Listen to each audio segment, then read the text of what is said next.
It's 6:30. I'll call this meeting to order and start with the pledge of allegiance. I pledge allegiance to the flag of the United States of America and to the republic for which it stands, one nation, under God, indivisible, with liberty and justice for all.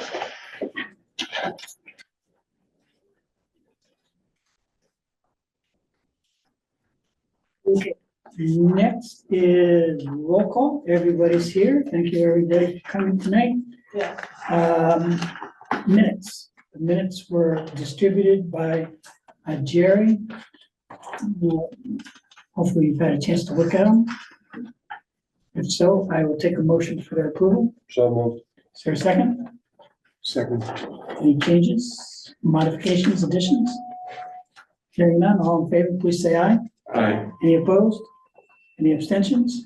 John's abstaining. Public comment. We have, I'll ask, either of you like to make a public comment? We'll go to the participants and No hands are raised. no hand. A man, if you would like to say something, please raise your hand and we will give you that option.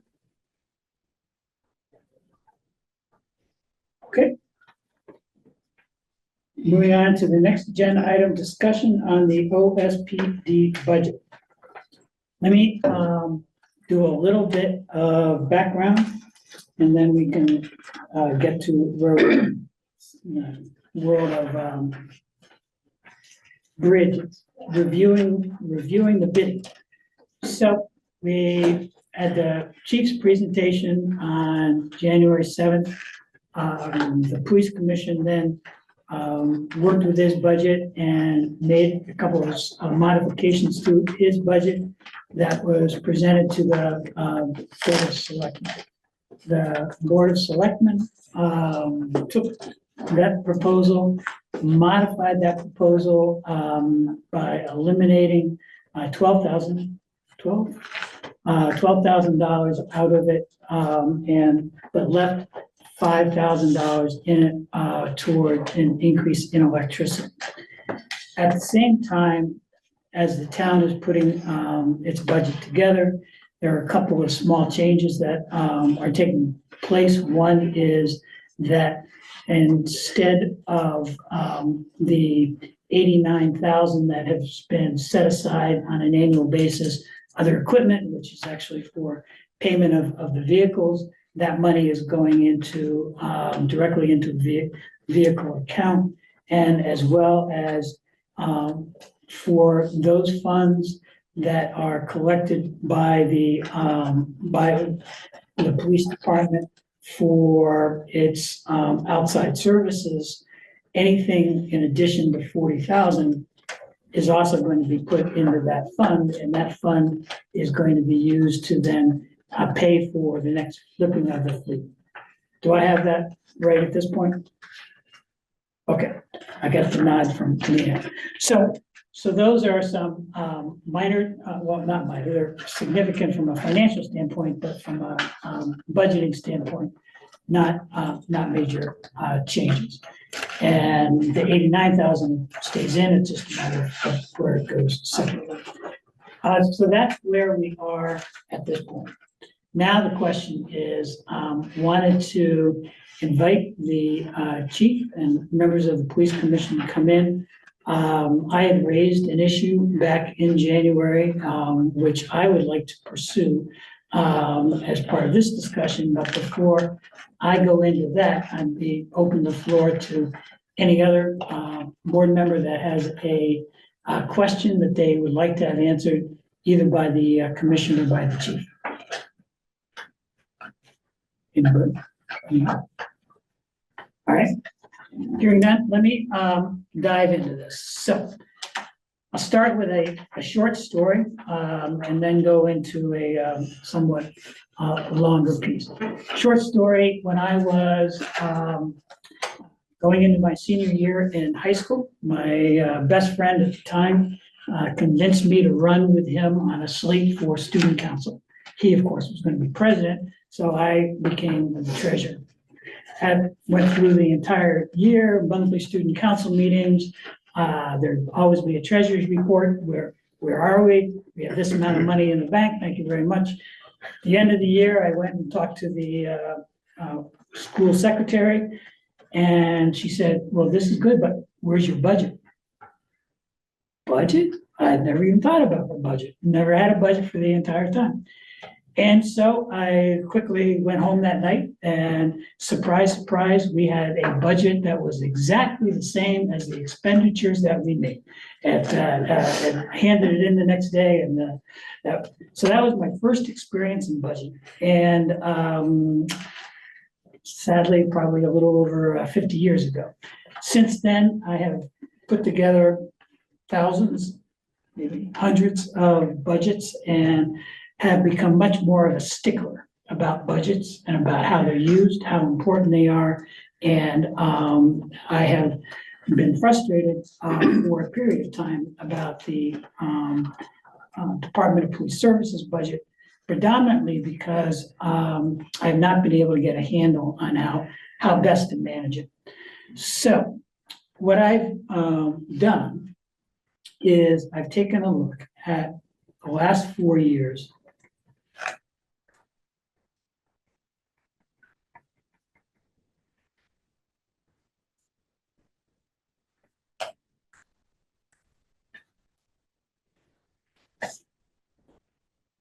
This is not the right one. Ooh, this one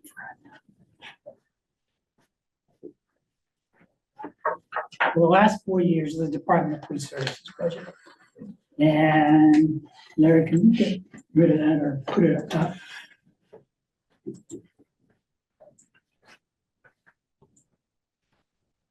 Great. And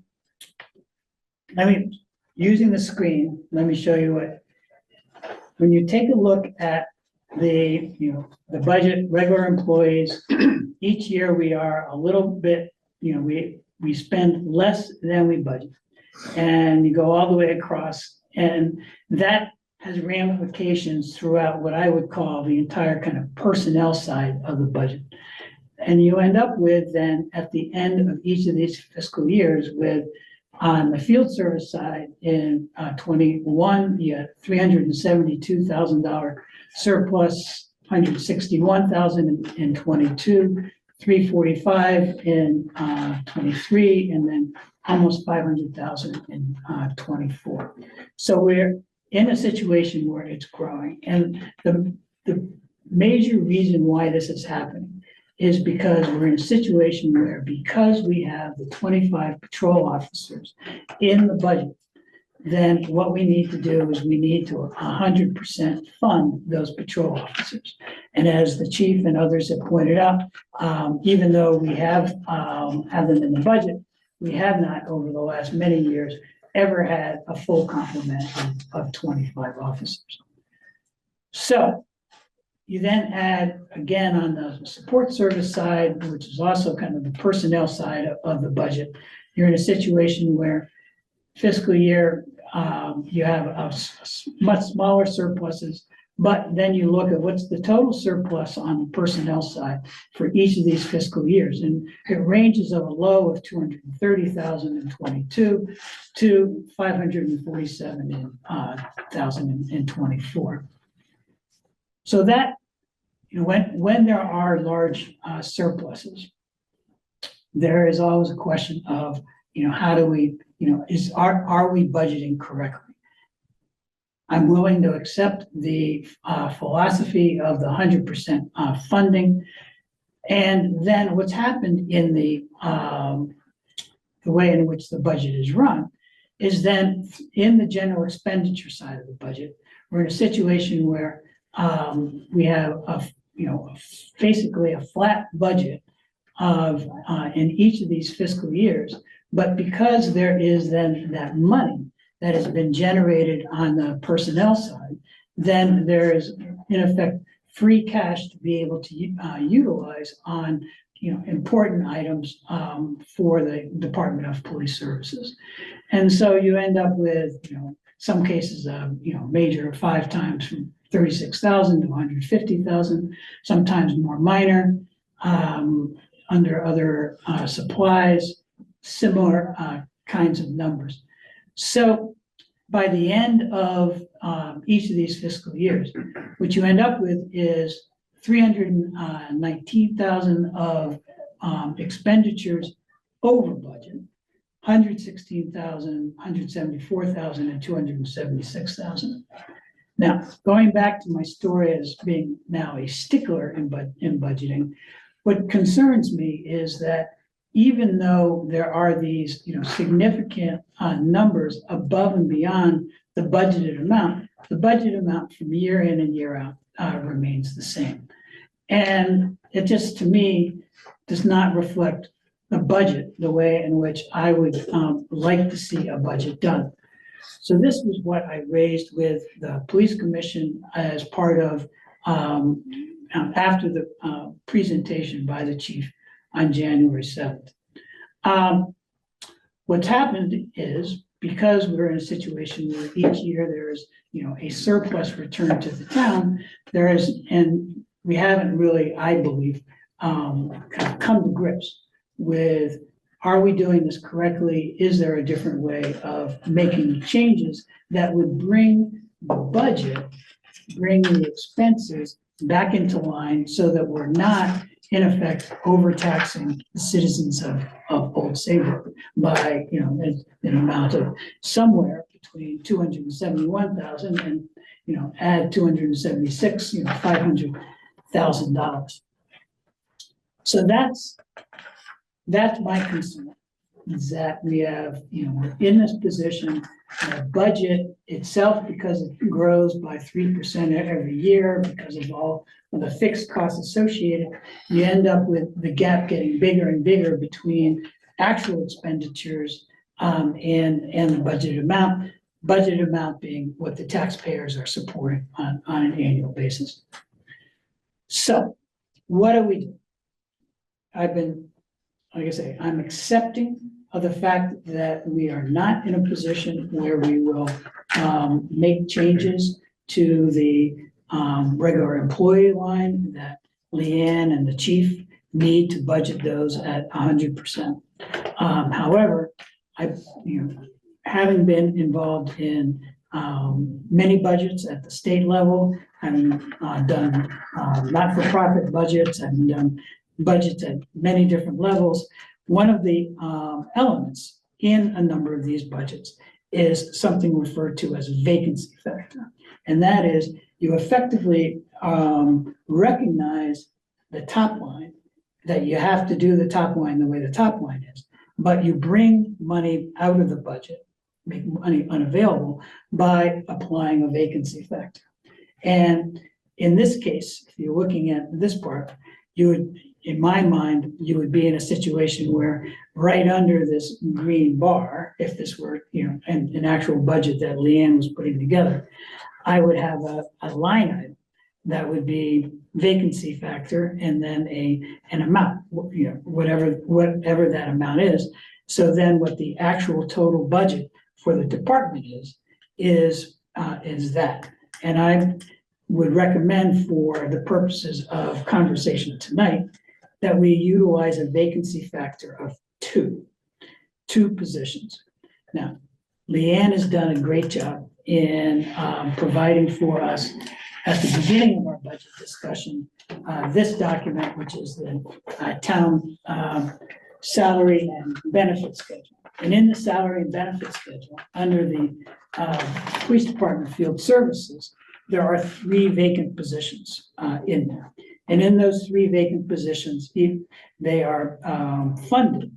They're fully funded from salary through all of the various benefits, with a total all-in cost of between 100,000 and 115,000, 114,500. So if you take those 3 positions, you throw in your, take the average of those 3, it's about $107,500. That's what a vacancy, that's the value of a vacancy based on the information that Leanne has given us. that value then, if you said a vacancy factor of 2, then that value would be 115,000, 107, 5 twice. So going back to then how would you manage this in the budget, then you'd go into a situation where you'd say, okay, we will have general expenditures, and then if in this, we would be in a position where we say vacancy factor, 215,000. And that would then be a reduction from what the Board of Selectmen presented to the Board of Finance. That's the way in which it would work. So I'm open to suggestion. Anybody else on how we can get ourselves in a position to bring the Department of Police Services budget back into line so that we're not in a position where we have these excesses of somewhere between, $250,000 and $500,000, and be able to return that money in effect to the taxpayer. So, open to questions, open to suggestions. When you're looking at those numbers, are you including workers' comp benefits, Yes. et cetera? Yeah, So that 107 and Yeah. 115 includes that? all of that is All in that chart. And then my other question is to the department, don't you have some students in school right now or training officers? Yes, so that personnel count is not correct. So, how many do you have in training now or school? So there's 2 in school, but that's included in those numbers. But the police commission recently promoted someone from a per diem capacity to a full-time capacity, reducing the vacancies from 3 to 2. And my guess is this week I'll be issuing a conditional offer of employment to a candidate that's already in the process, bringing the vacancies from 2 down to 1, which is what the commission has requested, that we maintain 1 vacancy. Right. So let me try to draw the distinction between budgeting and actual. I accept what you're saying as being actual for any one point in time. The question is whether or not at some point during the fiscal year 26 somebody leaves, and so that it's not saying that you are reducing your numbers from 25 patrolmen to 23. It's saying that over a period of time, there's churn, and the result of that churn is the net financial effect of 2 vacancies. That's what the vacancy factor shows. So it's not a personnel count, it's a financial count. Paul? 2 questions. Number 1, how would that affect the overtime account? Because the police department is not like public works. A driver quits, you don't necessarily have to fill the spot. Police officer leaves, you've got to fill that spot, especially on some of the shifts. And the only way to fill it is with a current officer at time and a half. So how would that affect overtime? It's all budgeted. Overtime is already all budgeted in. And also budgeted is the extra personnel line, which is designed specifically for that, which is a situation where if an officer is filling in for a vacant position, then the funding comes out of the extra personnel line. Because I'm looking at the extra personnel line, and in 1, 2, 3, 4, 3 of the 4 actuals, it looks like we spent more than we budgeted. Absolutely right. And then that's why you have to then go to the bottom line and say, what was the total for that year? And you still ended up with totals of 345,000 excess, 498,000. So it's already in the budget and it's already accounted for. And So let me just Yep. go to my second question. Are we gonna do this to all the budgets? Are we gonna tell the Board of Education to put in a vacancy? What do you wanna call that? vacancy factor. A vacancy factor? Or is this just specifically for the police department? This is a conversation that I believe we ought to have. We have a very similar situation with the Board of Education. And so they're coming in on the 18th, and I would like to have the same conversation about their budget as well.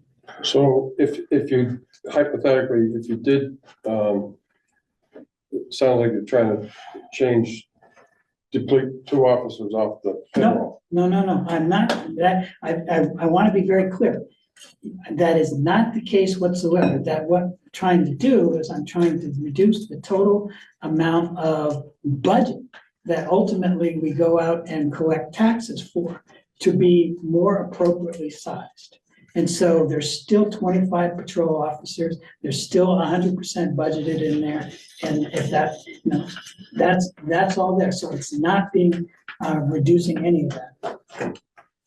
But if you have, I don't understand. if you're budgeting for 25 officers and you put in a 2 vacancy factor, you're subtracting money from the whole.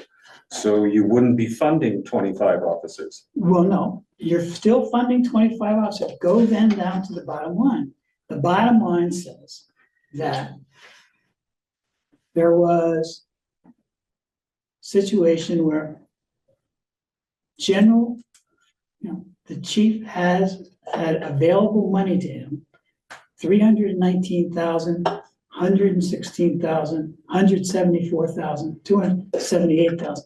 So all it would mean is if there was 25 patrol officers for the entire year, then what the chief could do, because there would still be money available in this area of general expenditure, he just wouldn't have the hundreds of thousands of dollars to be able to spend, but he could spend the budgeted amount of money to be in those lines.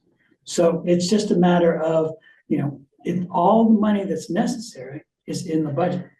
George. But the way I view this, and so, I appreciate both Brad and all your questions, but I think from my understanding, where Bruce is coming from is we are absolutely not reducing the number of police officers in the group. That's really a police commission's discussion of whether how many police officers we need in this town. We're not doing that at all. We accept that the number of police officers we need is 25. So given that, I think my concern or support for this is those 3 line items which are highlighted in yellow, right? And then there's one further down, and so this one is probably pretty good, but the other one is further down. I think that view is probably pretty good, right? So if you look at the top line, back in 2021, right, it was budgeted 36,000. The actual spend was 150,000. Last line, likewise, 15,000 was budgeted, 166 was spent. The following year, the last line, 15,000 was spent. Every single year it's 15,000. This year, that other supply is 15,000. The police budget has never come in even close to 15,000. Is the 160,000 or the 52 that was spent justified? Absolutely, totally justified. It is just, we don't know what it is. And no other department that I know of gets to spend over $100,000 beyond what they budget because the money's available to them. And that's the only thing we're asking for. Oh, I see what you're saying. Right, if they came in and says, look, next year, we need more than 15,000, we need 100,000, fine, right? Then the budget goes up, right? And so then this vacancy factor all going to go away. But it's just a matter of trying to understand what is those numbers. And that's all I'm asking, right? If you look at the budget amount, right, it's the budget, every single line for 4 years just does not move. And yet what is spent is considerably different than what is budgeted. So with office supplies in the last year, we'll talk about 24 only. It was budgeted 15.5 and you spent 92. Right. What's the difference of that? Where was it spent? I don't know. Yeah, and so assume that that's a conversation that the chief has with the police commission, and, in May, there is effectively the available money from the personnel lines up above. And then the chief and the commission make a decision about how they're gonna spend that available money on these lines. But that's not information that ultimately gets back to the Board of Finance. Is there some reason when a line item is expended by more than, I'm just gonna make up a number here, 10% or 20%, that the board or commission has to come to the Board of Finance before they expend that money? I mean, I am not comfortable with putting in a factor that says, yes, you have 25 officers, but no, you don't. And that's basically what we're doing if we do this. So I think the thing across the board, you need to have a policy set up that if you go during the year, I mean, you report your budget every month, don't you, chief? Every single month. And So any if- significant any significant end of the year expenditures are discussed at a police commission meeting. The last couple times it was authorized by the police commission and discussed with the finance director and the first selectman. Everything but one bicycle has always been thoroughly and detailed discussed before the expenditure happens. Right, and I don't think there's anybody around this table that's suggesting otherwise. So what I'm hearing, Bruce, is you would have preferred prior to or after or whatever, that the Board of Finance knows about what's going on before you see it on a spreadsheet. That has never been communicated to me or the police commission before. If that is something you're looking to do, I think that's a very positive police commission discussion that the chairman can have with the commission, or direct me that when these things happen, to come to you and have that discussion. I don't think anyone has an issue with that. But I think it's difficult to sit here and review this in the manner that we're reviewing it, not making implications that what's happened in the past is wrong, but that we need to change something to make it better in the future, without knowing that that was an issue for people around this table, if that makes sense. Right, well, I will say, I did, right after your presentation on January 7th, I did send an email to you and the commission about that. So heads up was made at that point that. Oh, sure, and then you said we'll follow up on the 4th, we had some other dialogue back and forth, right? You weren't requesting answers, and that was what's happening, but this to me is new tonight. This is new information. The vacancy factor theory is new information. I had known in the past that, you know, you weren't in favor of funding vacant positions. We've had those discussions, but the vacancy factor theory is new to me tonight. I'm assuming it's new to the chairman of the police commission and the commission secretary as well. So again, you started saying that there was 3 vacancies. You want to do a vacancy factor of 2. I'm telling you that we only have 2 vacancies, and I believe that we're only gonna have 1, you know, probably within the next 30 days. So I'm not sure if the vacancy factor of 2 is still even a healthy So let discussion. me make a suggestion. I can see where there's confusion. And the confusion is in using the term vacancy. Because in using the term vacancy, people automatically jump to positions. So why don't I change that and say reduction? Simple reduction.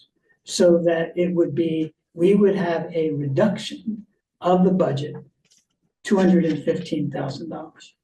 And that is because the budget has been over by more than that amount, at least the last 2 years. And my guess is probably aiming for that going into this current fiscal year.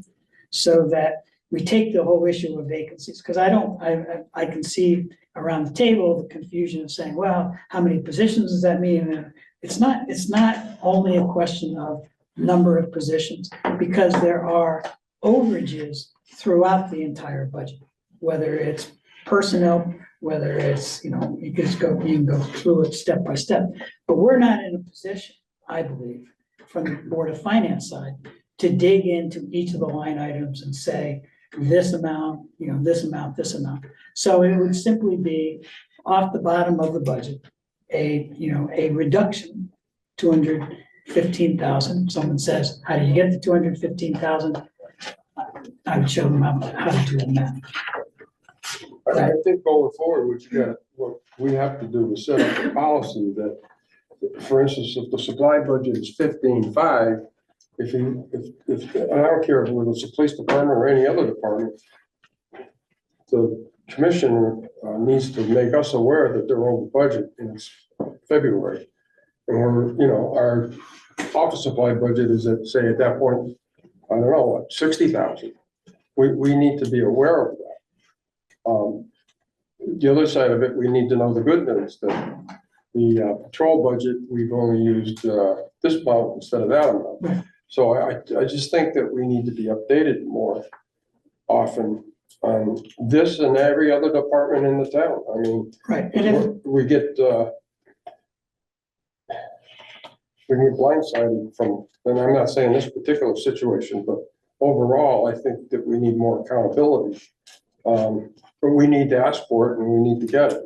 And I don't think it's anybody's fault at this point, not suggesting that, but, you know, after watching what's going on at the federal level,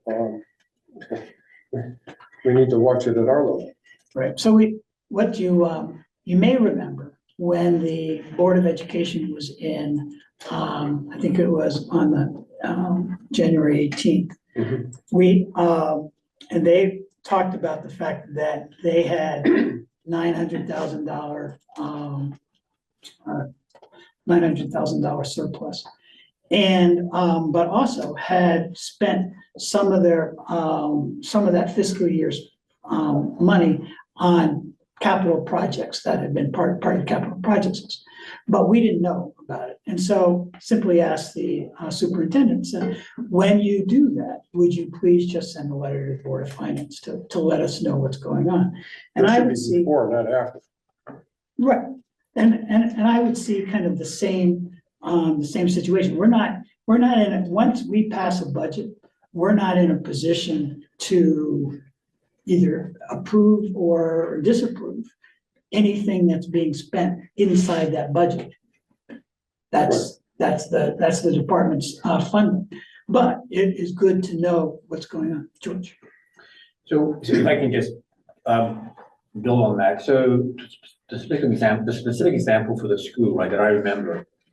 So the track field has always been something that's on people's radar. We put a lot of money into the track field, and we understand that there is a period in which it needs to be replaced and so on. And so the track field was, the track was gonna be last so long, and then they came in and said, it's gonna last 1 year less. And so it's gonna cost, I forget what it was, $250,000. They're gonna come out and do that.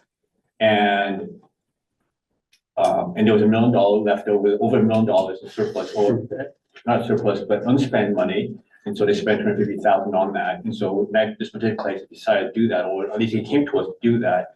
And then it was spent. Had it not spent that, the following year, they'll be asking for $250,000 to replace the track. And so it's all very clear, it's very transparent.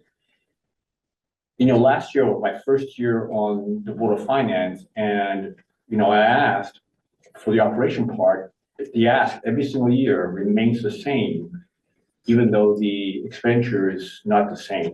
And my question was, can you not anticipate what you're going to be spending? It's hard to imagine that you don't anticipate spending $92,000 at the beginning of the year, but you budget 15. You knew you're going to spend even 60. Let's just say you didn't know it'd be 92, but you budget 60. Say 60, right? And whatever it is, it's all justifiable, sure, but just say what it is.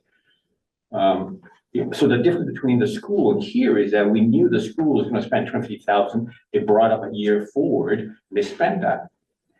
Here, this 92, well, the difference from that came from the money, the unspent money in the salary, right? And so it's just, if we fully fund the police salaries, that's absolutely correct, and that's fine. Here, it's fully funded, the 15,000 to whatever is appropriate. That's all we ask. At least that's what I'm asking. But let me just play dough. But that would accomplish the opposite of what Bruce is trying to do, because you'd be bumping all those other line items up in anticipation of them being spent. So, Nope, I don't think that's true. If the department and the commission came in and said, this is our general expenditure budget, and instead of 15.5 for other supplies, we think it's going to be 60,000, to use George's example. We're not in a position to. but what I'm saying is, how does that? You were making the argument that we might be overtaxing. So how does that address that if you're gonna bump all these other line items up? you're gonna, if you're bumping those, to make them more agreeable to what you're actually spending, then you are gonna end up with a higher request.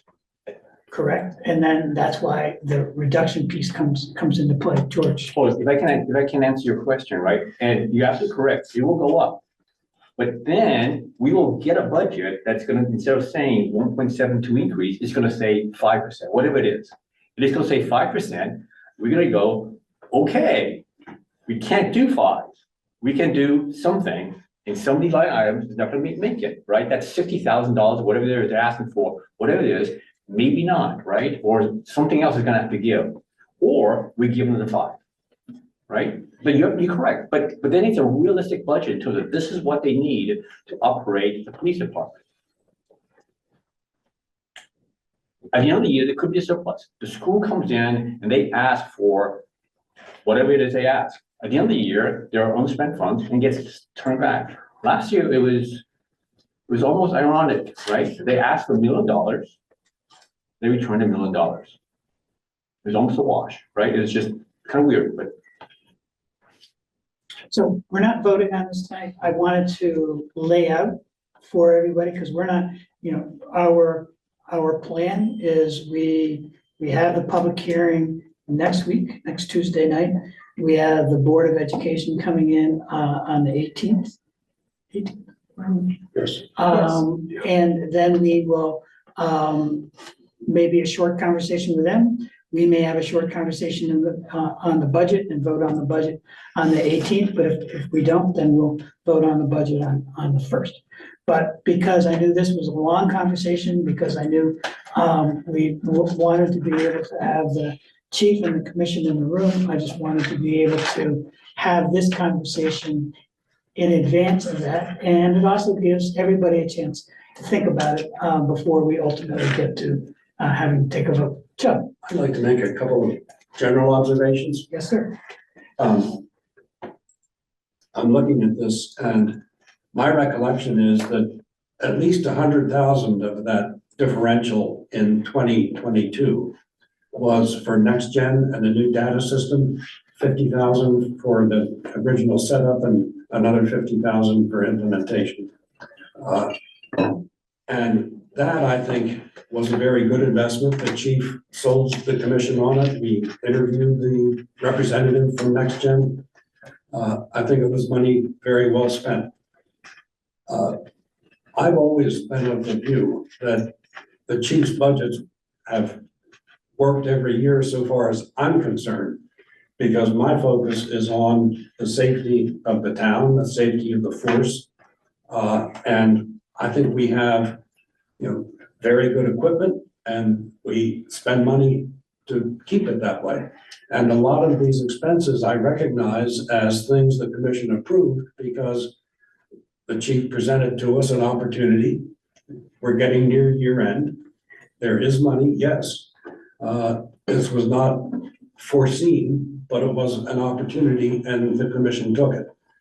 I think that is a degree of flexibility that I would hope the Board of Finance would not take away from the commission.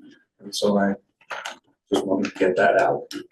Sure, and let me just suggest, yes, that's true. However, any other department would have been in a situation where they are, they put a budget together, the budget comes in, they spend a year doing that, and then all of a sudden there is something like that comes up.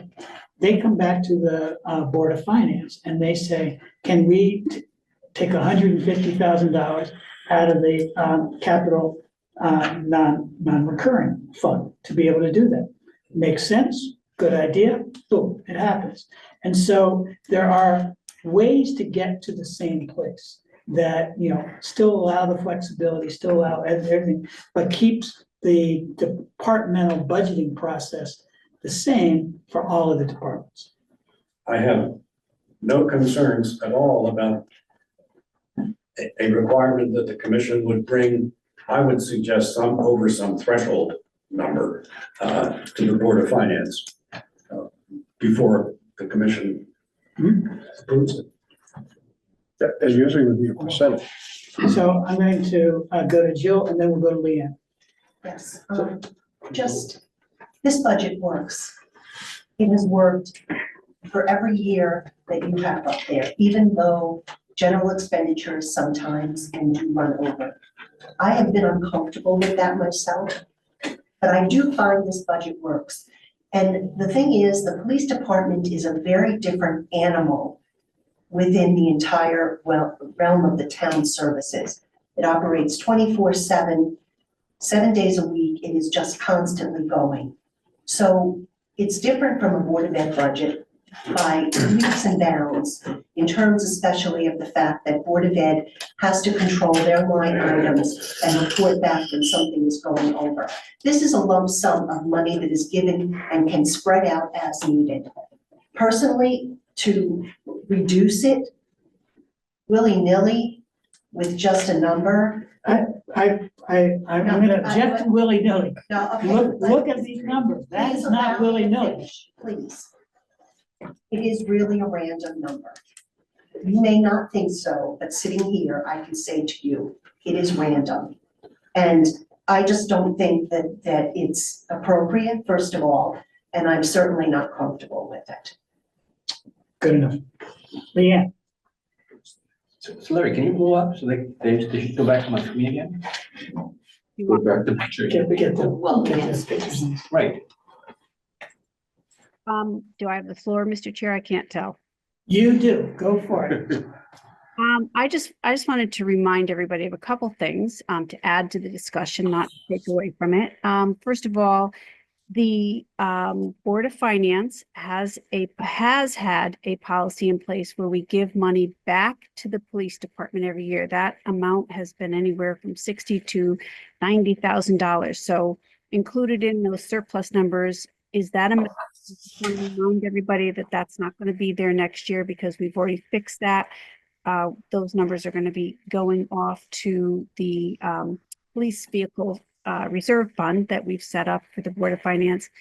And secondly, because there has been a lot of turnover, a large portion of those surplus monies are associated with the budget for benefits, particularly healthcare. Could be anywhere from 50 to 75,000 per year. So if there's not a lot of turnover, those numbers will be higher.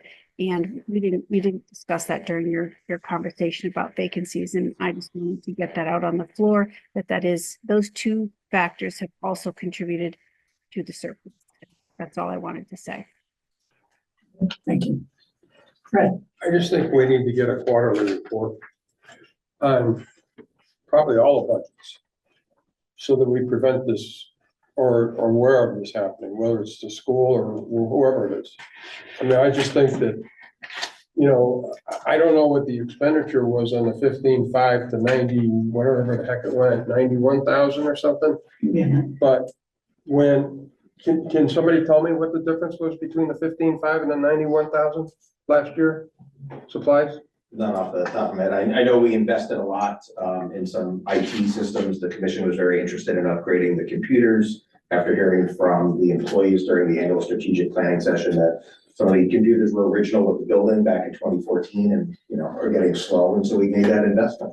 Yeah, no, I'm not finding fault with what you Yeah, no, did. I just wish that if you were gonna buy personally $50,000 or $60,000 worth of computers, that we would be aware of it.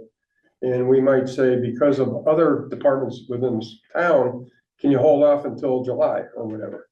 Instead of running up that one line item so far over budget. And that goes for all the towns, not, I mean, all the departments, not just, you know, the police department. I think that, you know, I remember one year, about 5 years ago, the school budget was way under. And they had in their long-term plan that they wanted to put a backup power system at the high school. And they spent $250,000, but we never were aware of it. We knew it was in a long plan, but you know, that year, it would have been nice if we were told that this is what they were gonna do, instead of, that's what we did. But the police commission knew about this. You just said that it was approved by the police commission, right? Right, but when So it's not like no one's approving this. But what you're doing is you're changing, you're giving a budget, but then you're looking at one item and you're using it for all different reasons. Board of Ed does it all the time. I'm not saying it's right. I'm just, but I'm it's saying, I'm not saying it's right or wrong. I'm just commenting that it's not just here. wrong. I know it's that. I didn't others. say that. I never it should be accused across him the board. of him only doing it. I'm saying we need to correct this problem throughout the town. Right, I think what I hear Brad saying is, this brings up the idea of, should there be a Board of Finance policy that provides for greater communication around these issues? And my guess is it probably does. I think we ought to get a quarterly report from all these different departments to see, we need to know, if the budget starts in July, we need to know where the school sits at a certain time, throughout the year, and maybe these other major departments. Right. Um, And let me just add to that, I think it is something of greater detail than what we get at our finance director's report, because we do monthly. To the finance director's report, we get just the kind of Department of Police Services. Right. And, X number. Sounds to me as if what we need is, maybe it's not the full budget line item, but it's, where are the line items that are out of whack by X amount either up or X amount down, right? From a line item standpoint, not a department. Right, but at the end of the day, if we cut this budget, whatever you decide that you want to propose or whatever, during the year, if he hires 25 officers and he knows that in January his payroll is starting to run short, they're gonna make us aware of it. Right. Or they need new computers and it's $80,000, or one of the cars got totaled and they have to replace it right away and the insurance isn't gonna pay enough money, we need to know, and we need to set a percentage number or a dollar amount. Like, I believe if anything's over 25,000, it has to go out to bid, within the town. And so we need to have policies in effect for percentages or an amount, and I believe in percentages, basically. John would agree with me on that. Just one more quick question. Yeah. The other, I can't see Carl's in the way now, but that line item with the other supplies. Yes, where it's 166 versus 15 and Yeah. 52 and 91. Now, I'm assuming that those numbers don't get wrapped up till the end of the year when you know what your leftover cash is gonna be. It's not gonna happen like in April or May. This is the kind of thing that happens in the last 2 months where you say, we have some money left over, we have a very good idea, let's move forward with it. So, Yeah, that's really risky. You're spending money because you got it. That's the kind of government. well, I'm we not don't saying want. that they shouldn't tell us about it, but I'm just saying that that's the kind of thing that happens at the end of the year. So, can I comment, Mr. Chairman, can I comment to that? Yes, you may. So at the beginning of the year, every July 1st, for the past 15 years, I have frozen the budget. Our agency lives in the most unpredictable of terms during the fiscal year. And so at my direction, we spend nothing unless we really have to for 85% of the year.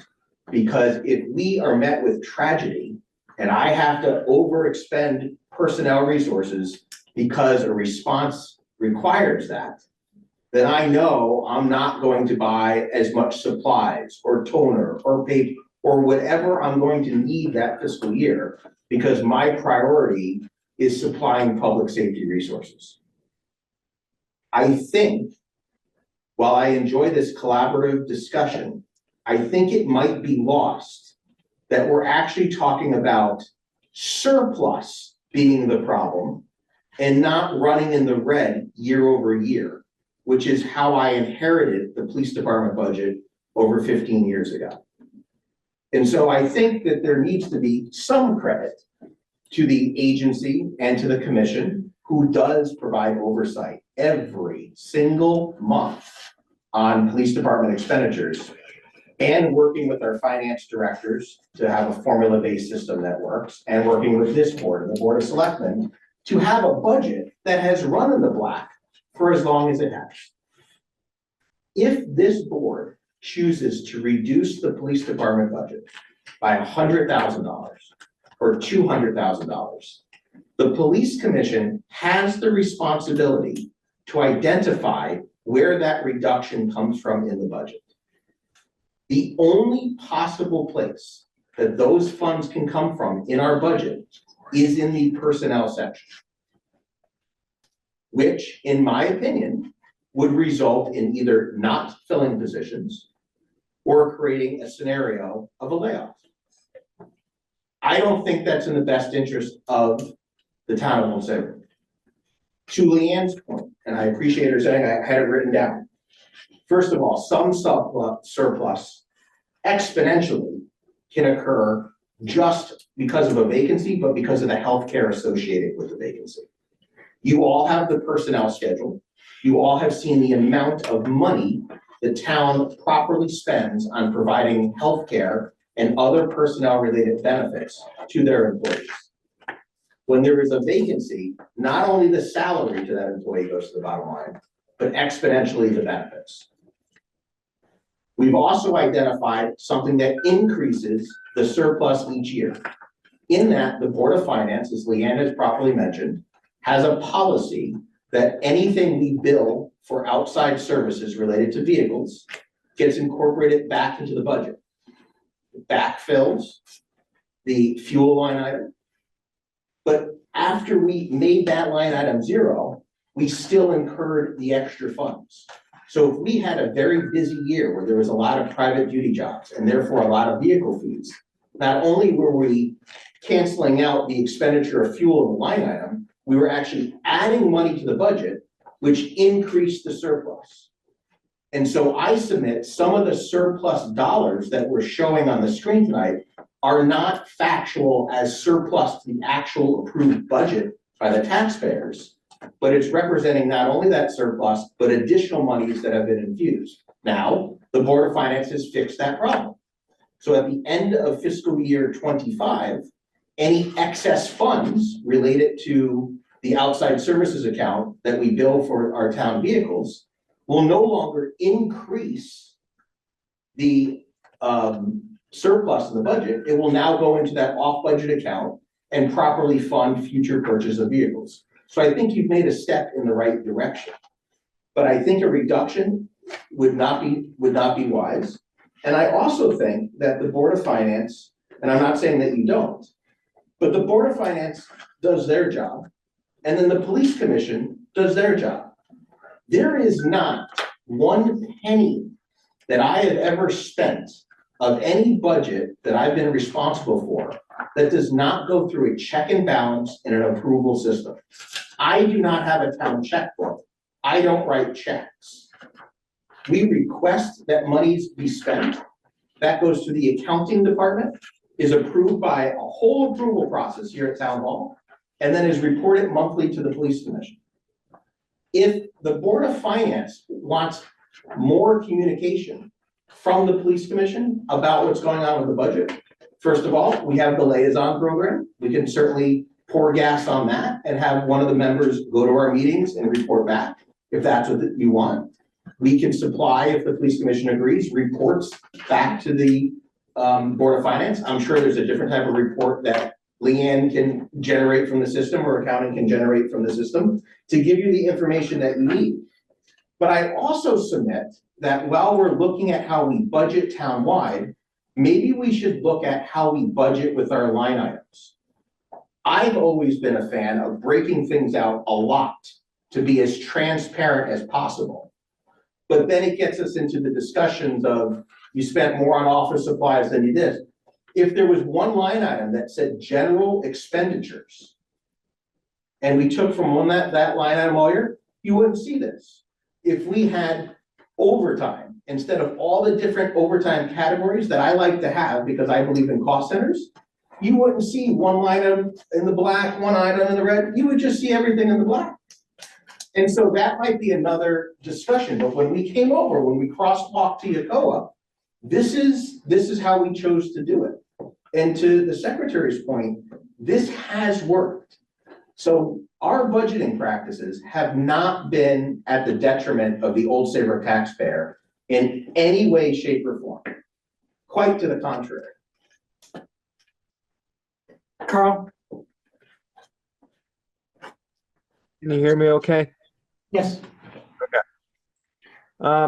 So just to Brad's point a little bit, the Board of Finance, one of the things we've been doing over the last 6 or 7 years is building the budget with the Board of Finance and trying to bring things a little bit more into budgeting to actuals based on the last year.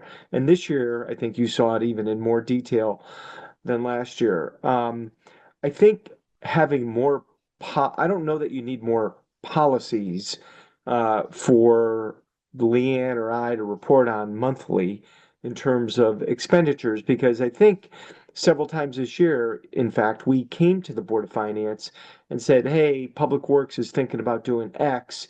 Would that be okay with the Board of Finance? And we discuss it with you. So there are no secret expenditures that are going out that are going to be corrected via a policy.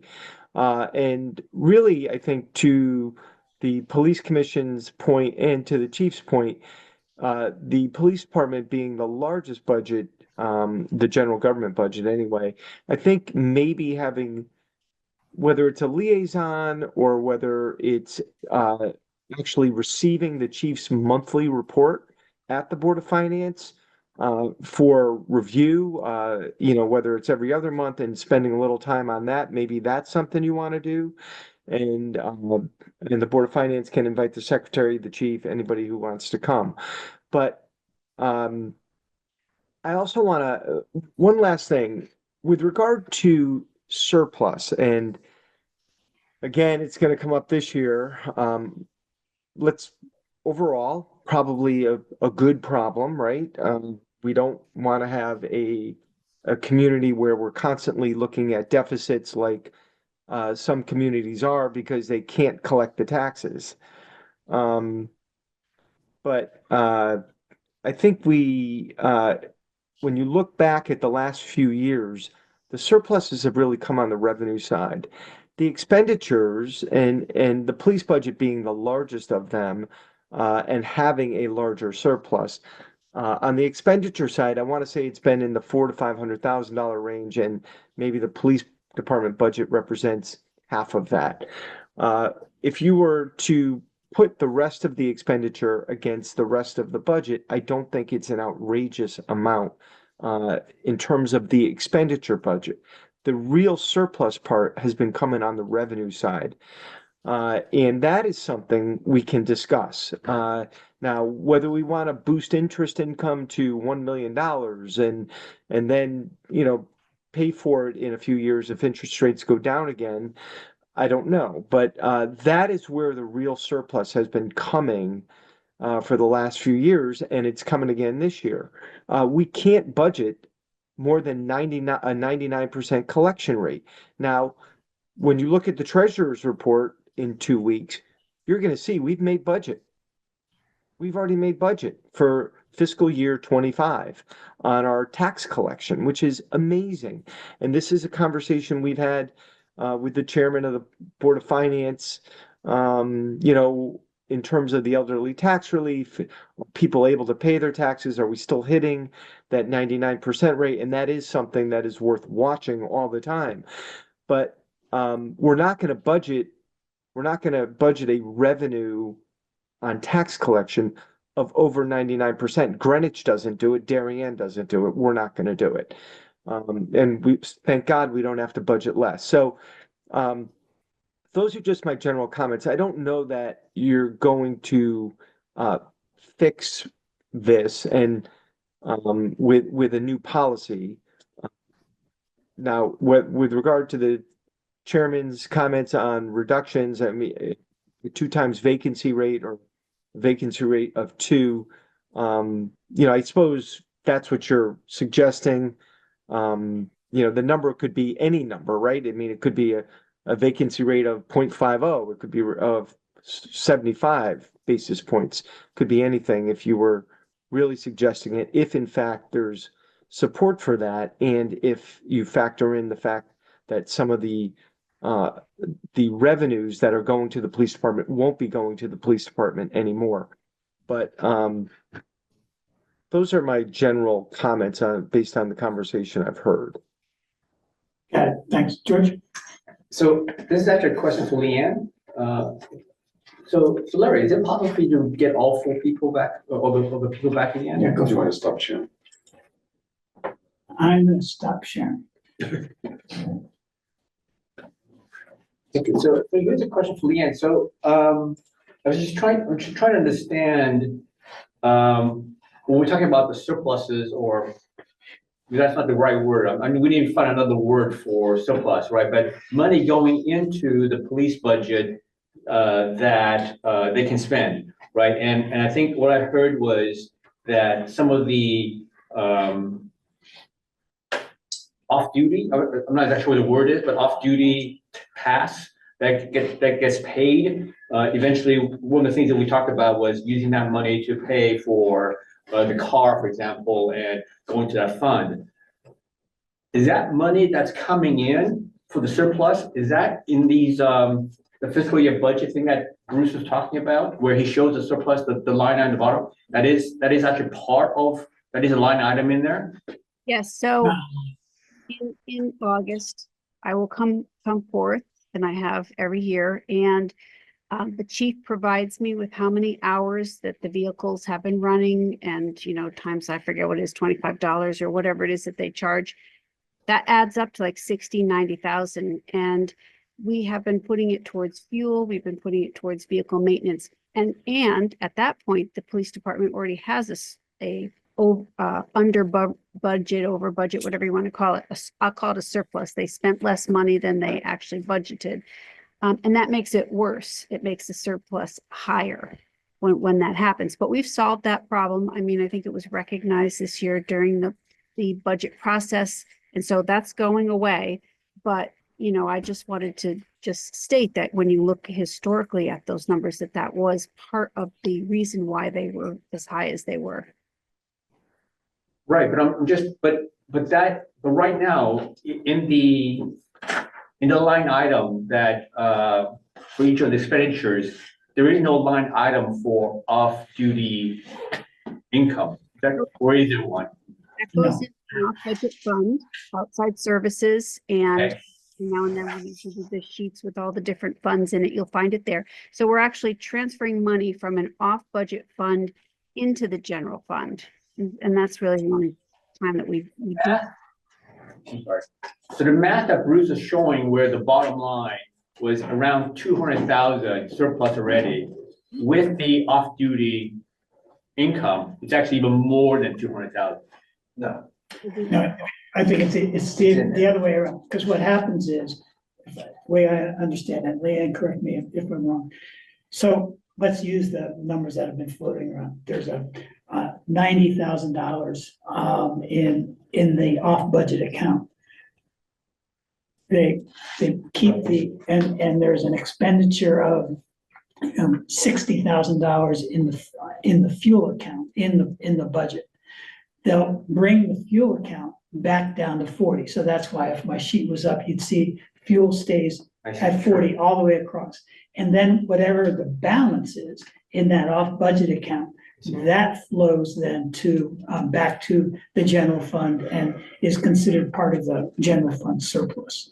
So I guess, Leanne, one of the questions would be, looking at, if you looked at 21 through 24, at least the slide, the information I had, could you give me, not sitting here tonight, but could you tell me what that amount was that enhanced the surplus for each of those years? So then we would have a better sense of what the actual surplus is. Yes, I can do that, but I do want to correct one thing that you said, and I'm going to make this very simple. Let's say that that the surplus at the end of fiscal year is $200,000 for the police department. And then we do the outside services calculation, and this is historically what we had done. And let's say that was $50,000. The surplus for the police department would then be $250,000, because we would bring that money from an off budget account and put it into the general fund. it increases the police department surplus and of course, increases the overall general fund surplus. And yes, I can tell you, it's fluctuates. It's been between $60,000 and $90,000 every year, but I'll get that to you. Right, but also in your example, the first thing you do is pay off the amount of fuel over 40,000. Correct. Before you then drop the balance to surplus. Right, and then we pay off the vehicle maintenance secondly. And then we have a small adjustment to salaries because of pistol permits, but that's usually $2,000. That's non-material. Okay. And that's been by board policy, board finance policy. Yep, absolutely.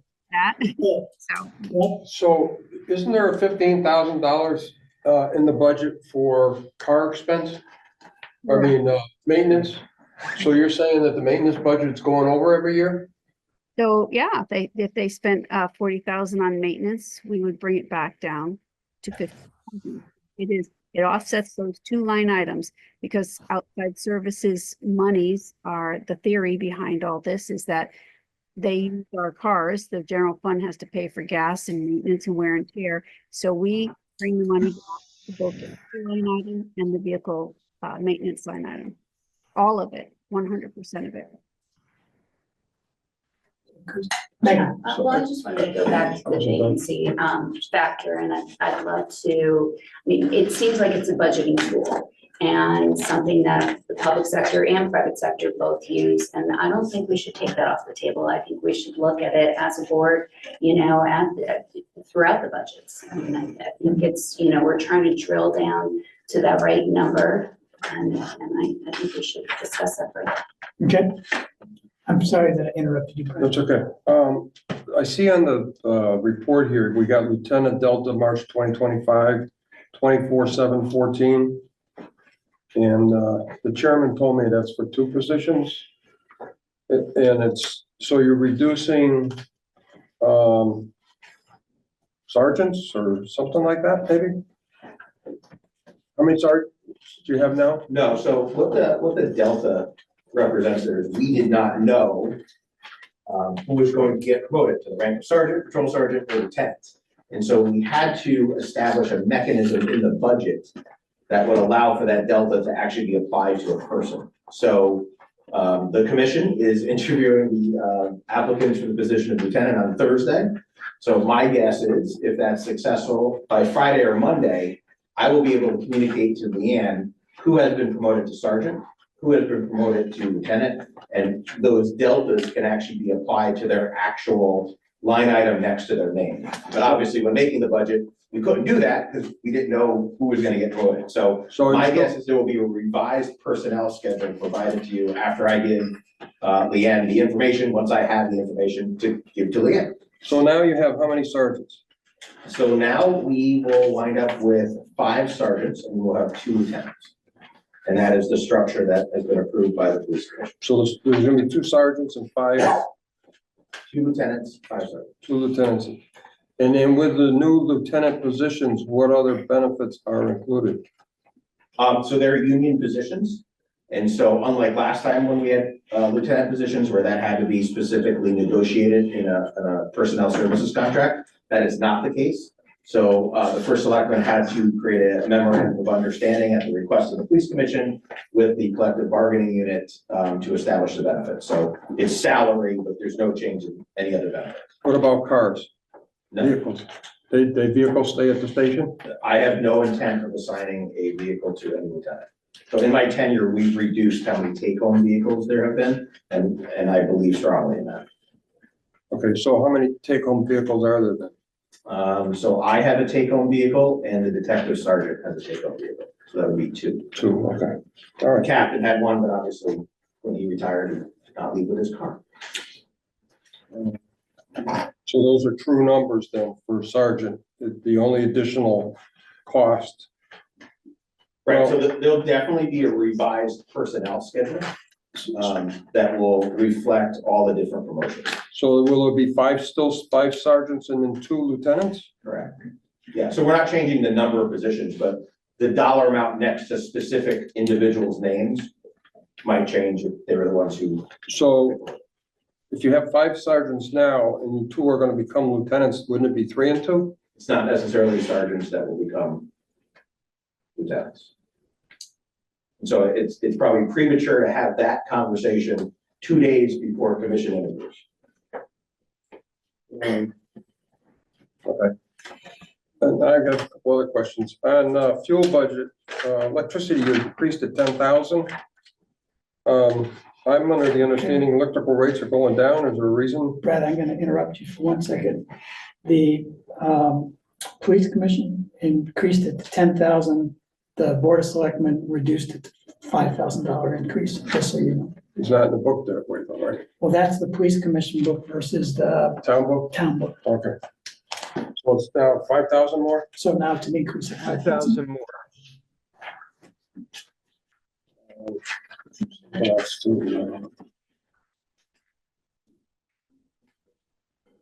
I'm calling somebody else. Okay.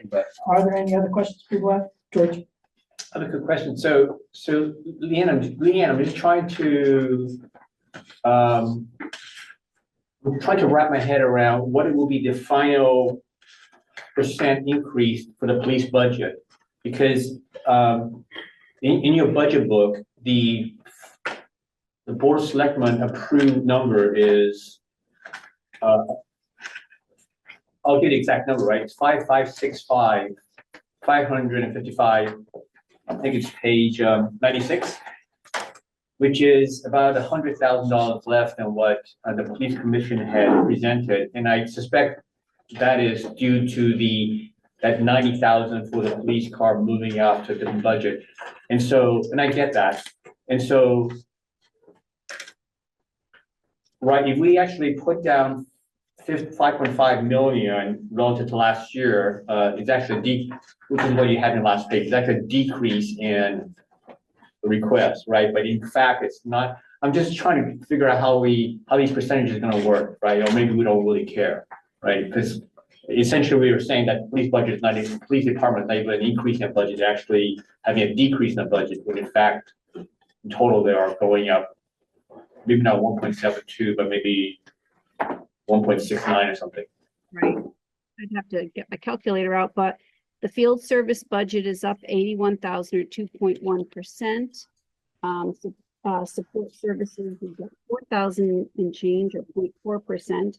And then general expenditures is down 101,000, the majority of which is at 89,000. So that's down 18.3. So overall, the police department is down 16,000 or minus 0.3. Now, if we had added that 90,000 back in, it would actually be up 85,000. So whatever 85,000 is divided by, I can do it. But No, understood. Okay. Okay, other questions? So last year, the repairs on the cars were 55,000? Leanne, is that true? you look it up. So let me see. Hold on. I just closed that page. But yeah, if that's what is that what, yes, sounds about right. Let's get to that page. So last year.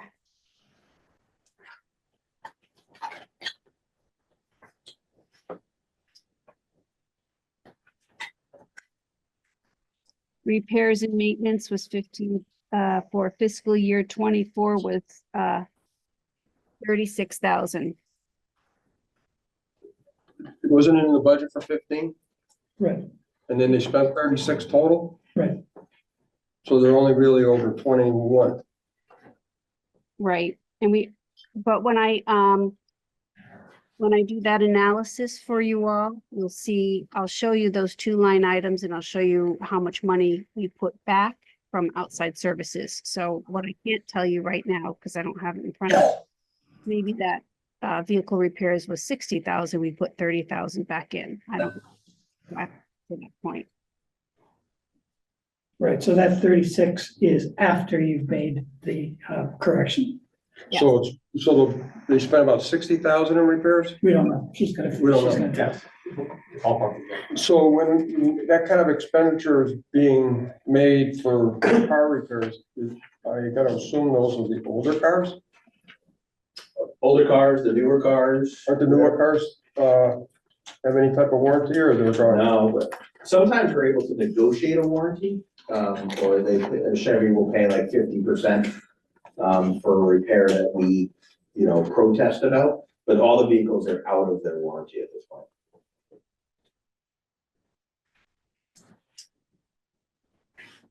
Okay, other questions people have? Good. So I think we have had a full, frank conversation about this. We will, like I say, we're gonna have a similar conversation when the Board of Ed comes in on the 18th, because we have similar situation with the Board of Ed and how we want to approach that. Be ready, think about whether a reduction is something we want to do or not, and then we'll ultimately vote on it, either on the 18th or at the meeting on April 1st. Right? So if you do a reduction, say hypothetically, it's 215,000. And you're looking at it that it's a down an officer or two officers. If they fulfill the officers, they could come back and say, we've fulfilled the positions, we need an additional 50,000 to cover our payroll for the rest of the year. That's correct. That's correct. And if that happens, then Leanne and I have talked about that, and that we can manage that. Right, Leanne? But that can only happen once a year, correct, by our charter? How many times is a department allowed to come to the Board of Finance and ask for additional monies? Once a year, and once a year if it's over 25,000. And so what you would do in that case, if it were to happen, is you would wait towards the end of the year, end of the fiscal year. So you just spend into the red and then ask for. Presumably.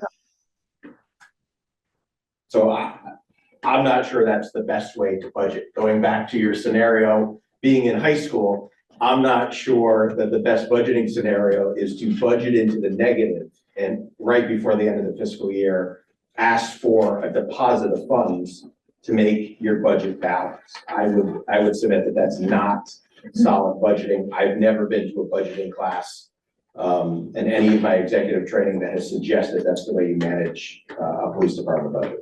Right. However, you already manage it exactly the right way for this, which is you freeze the budget and you only make your general expenditures at the end of the fiscal year, when you know how much money you have. With the approval of our oversight board, which is the police commission. I'm In not- this scenario, you're asking the police commission that has oversight of our funds to come back and be subservient to the Board of Finance to ask for funding to just satisfy their personnel requirements. Or, I just don't, I'm not sure it works. I understand what you're trying to do, which is reduce the police department budget.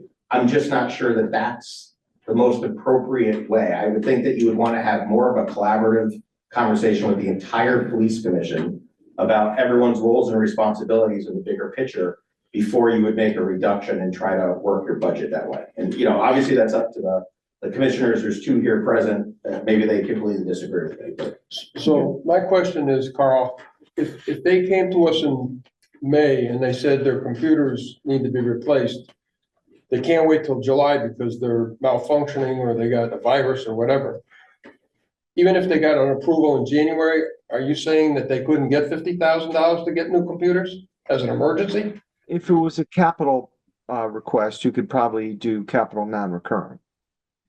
And if it's a personnel line item that is running in the red, you'd probably just let it run in the red and then balance it at the end of the fiscal year.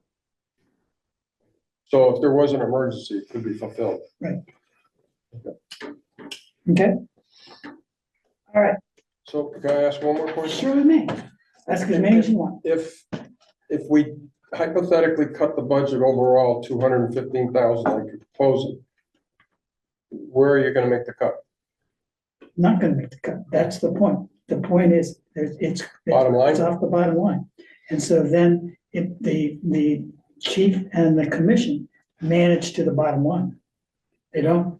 So it's not a matter, I think it'd be inappropriate for us to say this line, this line, this line.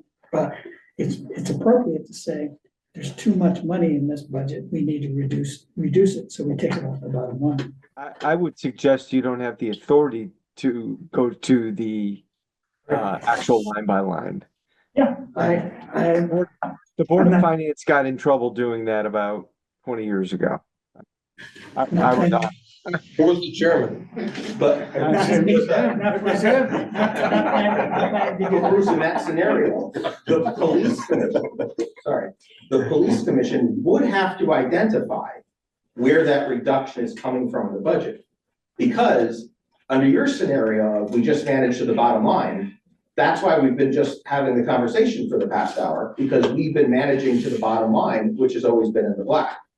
So if this board reduced the budget by $200,000 or whatever number, the police commission, and I don't know, commissioners, if you agree or disagree. Oh, with I me, absolutely agree with you. You would have to identify where those reductions are. That's And there correct. is absolutely no other spot in our budget Except personnel. except personnel that can handle that type of reduction. So if members of this board choose to vote for a reduction in that amount, you are voting to reduce the personnel budget, which will cause the reduction of personnel or the non-filling of positions. That's just a fact. That's not an opinion. That's a fact based on the numbers in our budget. So you're talking about your high school days. I used to own an office furniture and office supply. And in June, business was always great because they were spending the money foolishly because they had it in the budget. And I hate to see that happen to, it's kind of like I gotta be careful what I say, how I say it, but because I'd like to say something I can't say. But anyway, it becomes a push and shove thing where, if you have an accountable budget, I think the only issue that I'm having personally is if they need new computers for 70,000, I'd like them to say, come to us in May or whenever it happens and say, look, we're doing well with our budget. We're at this point, we get a one line item every month from Leanne, but we need to shuffle this money to get these computers. And I'm appreciative personally that they have the money available to do that. But I just don't want to see that, we got $5.5 million and we're going to spend it one way or another. And Brad, we don't, because I know you return don't. money. I know you don't. And again, I think it's so important for the taxpayers listening to understand that the spending of funds at the end of the fiscal year is done with much communication. Leanne and I have a conversation about that. Carl and I have conversations about it. I have conversations with the police commission. Our monthly financials that the commission gets are online on the police commission website. You can't get more transparent than this. And so I just want the public that's listening to understand that that is the process. There have been times in past fiscal years where the municipal side of the house hasn't been as healthy, and therefore there was not a lot of spending of what the surplus was because the municipal budget as a whole needed those surplus dollars. And so we all work with each other to manage the master bottom line budget, which is the municipal budget. Well, just one last statement. I think at some point, we have to trust the oversight of the Board of Police Commissioners. We can't perform the functions of all the boards and commissions when it comes to spending the amount of money that we give them. George? I appreciate the conversation we're having right now in terms of where this money is going to come from, and I appreciate that, but I'm just looking at this in terms of the bottom line from the police department general expenditures. We're not talking salaries, right? And so the amount budgeted doesn't change because we don't change what we budget. The only thing that really changes is the workman's compensation. That's a huge component. It's about 20% of it. It essentially is 541,000 every single year for the past 4 years or so. What is actually spent, not even close to that. We want to take, and we're not going to go line item by line item because that's not our job. But if you allow me to do this, because we seem to be talking about that, line item, other equipment, 89,804 is what's budgeted, and it's exactly what is spent every single year to the dollar for 4 years in a row. That's our loan payment. I'm sorry? That's the lease payment. Okay. So we know that when we enter into the lease for vehicles, We know what our annual payment is, and that's what's budgeted.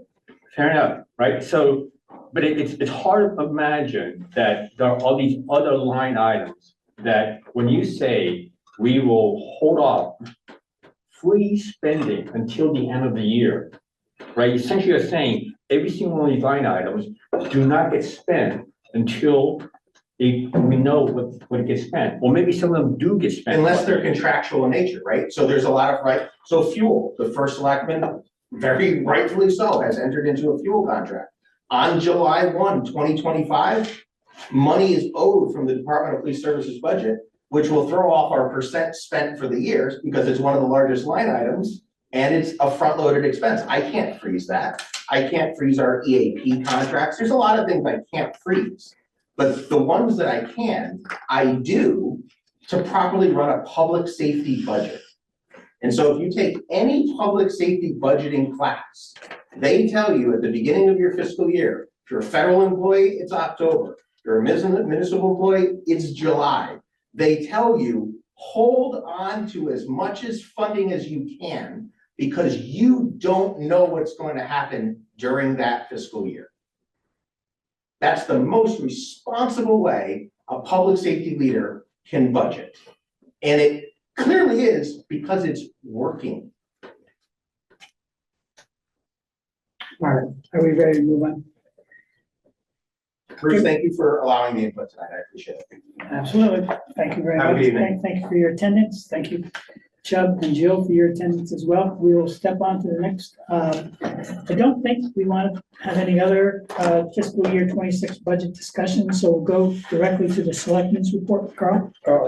We'll make it quick. Carl, I'm going to interrupt for a second. Brad has a question. Can you, with this school budget, I know we're not talking about the school budget tonight, but I'm hearing that there's a couple positions maybe added in here. Can you, I don't know, this book is confusing to me. I didn't know if you could tell me what page it's on or what it is. Yeah, I don't have, Sorry. so the direct answer to your question is after the superintendent came and spoke with us, he met with, over his budget with the board, and the board in that conversation made some changes. And the changes are reflected.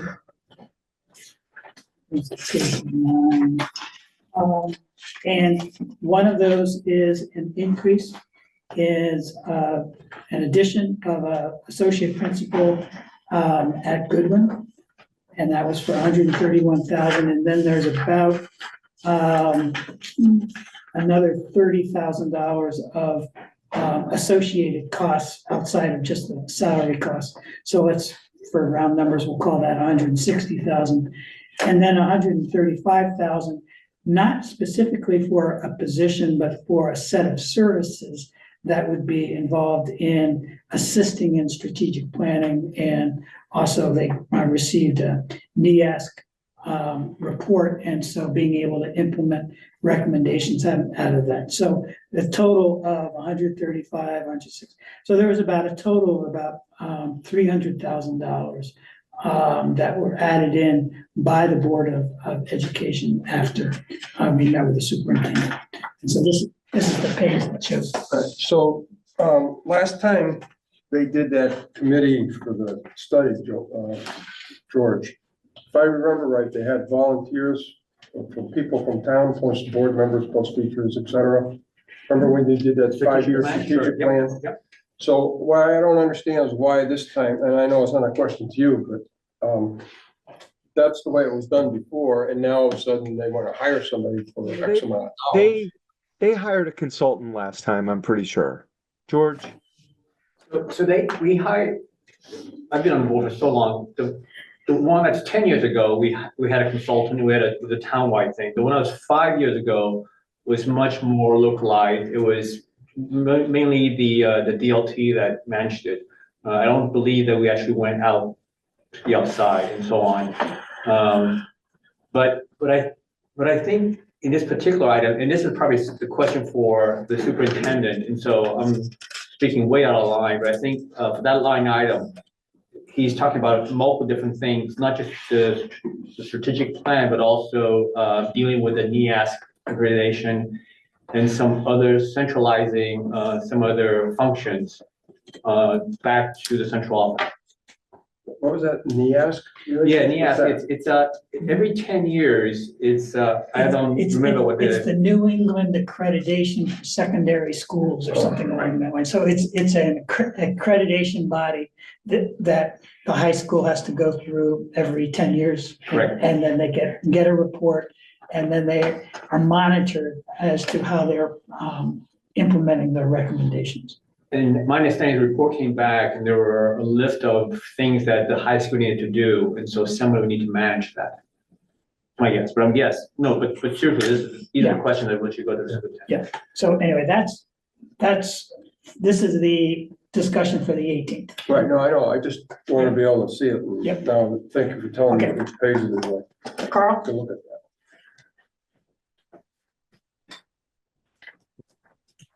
So we submitted the grand list last Friday. So Bridget Reardon submitted her first grand list. Kind of a big deal after studying for the test and becoming certified.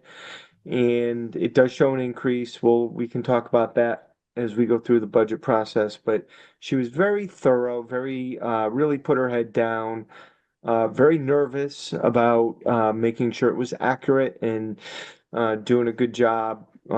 She made sure all through this process, I told her, make sure you lean on as many assessors who have experience as you can.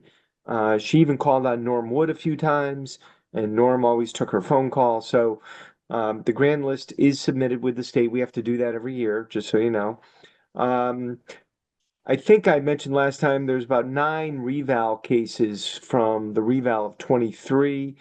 I had a conversation with our attorney about 2 weeks ago, and we went through and we discussed numbers that I think we can live with for settlement purposes. So it looks like one of the larger cases is very close to settling, which is good.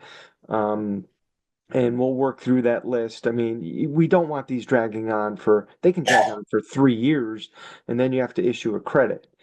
Our HR folks who are doing an audit, McInnes Company, came in today, and they met with probably 6 or 7 or 8 department heads.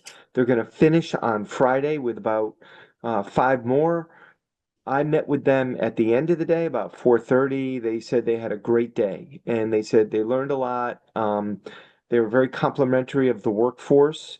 And to be honest with you, they said people kind of liked the idea. They were, they're excited to work with somebody. So there were no major issues identified. Some minor stuff. How to ask for time off, not sick time, not vacation time, but more like FMLA stuff, which I don't know. So that apparently was some sort of theme, which surprises me, but maybe that's good information because FMLA is statutory and you're entitled to it. And Janet Vinciguerra handles it. And there's been a lot of those cases. But anyway, that's probably a little too much detail at this point, but they came in, they'll be back Friday, and then they'll get back to us. So it was actually, they had a great day, they said. And lastly, you may have heard about this, the car tax, and I know I've discussed this ad nauseum, not at length, ad nauseum with this board. And the car tax, the new law has cost every municipality significant sums of money with this amortization schedule. Old Saybrook is about $350,000 that it is costing in revenue. Now, that's a bad way to put it because that $350,000 is just money that residents are not being taxed, correct? So it's just revenue that we're not going to have anymore. But it is causing such an impact that the state legislature already created a fix, and that fix is that you don't have to start at 85%. They'll let you bump it to 90%. So they're letting you tax at 90% of MSRP this year, not 85%, if the municipality chooses to do so. I have not run the numbers on that. That was a fix that kind of came through late last week. I'm inclined not to do it. It's still going to decline 5% every year. So you're just 5% behind. It gives you that 5% bump this year in revenue. But, it's something I'm going to talk to Bridget about. I don't know what the number would be. Leanne, do you have any idea what that number would be offhand if we went to the 90% as opposed to the 85%? I don't, Carl. Yeah, I wouldn't expect you would, but I was just wondering if Bridget discussed it with you. So we'll look at it and, I guess if it's $150,000, we need to consider it, but if it's $30,000, I would say let's not consider it. So, I think at one of our last meetings, we talked about the land trust wanting to acquire some of that land on Springbrook Road. And we've sent the check to them, the $10,000, so that they could complete that purchase. And they're very happy. And that was just serendipitous that I kind of came across them at the pavilion, the Vicky Duffy Pavilion that day when they were looking to fundraise. And so it's a nice piece of land. It's going to be open to the public. There'll be parking spaces, and it will likely connect at some point to a larger parcel. So people may have access to a much longer hiking trail. That's all I have for tonight so far. Thank you. We will continue on. Liaison reports. We have comments from board members. Any comments? Public comments. We have 3 guests. If any of you wish to speak, please raise your hand and we will make that happen. Seeing no hands raised, comments from the chair. All I want to say is thank you for the conversation. I think we had a good dialogue about it. I think it is something that's worth thinking about. We will continue this discussion on the 18th, and we will also, hopefully, as many of you who can attend the public hearing next Tuesday night at the middle school. George? Quick question about the middle school meeting. It's not on the website yet. When did that get posted? When did that get posted? The March Public 11th, hearing? sorry? Public hearing, The public hearing. I sent it to, I'm sorry, where it has not been posted, where, George?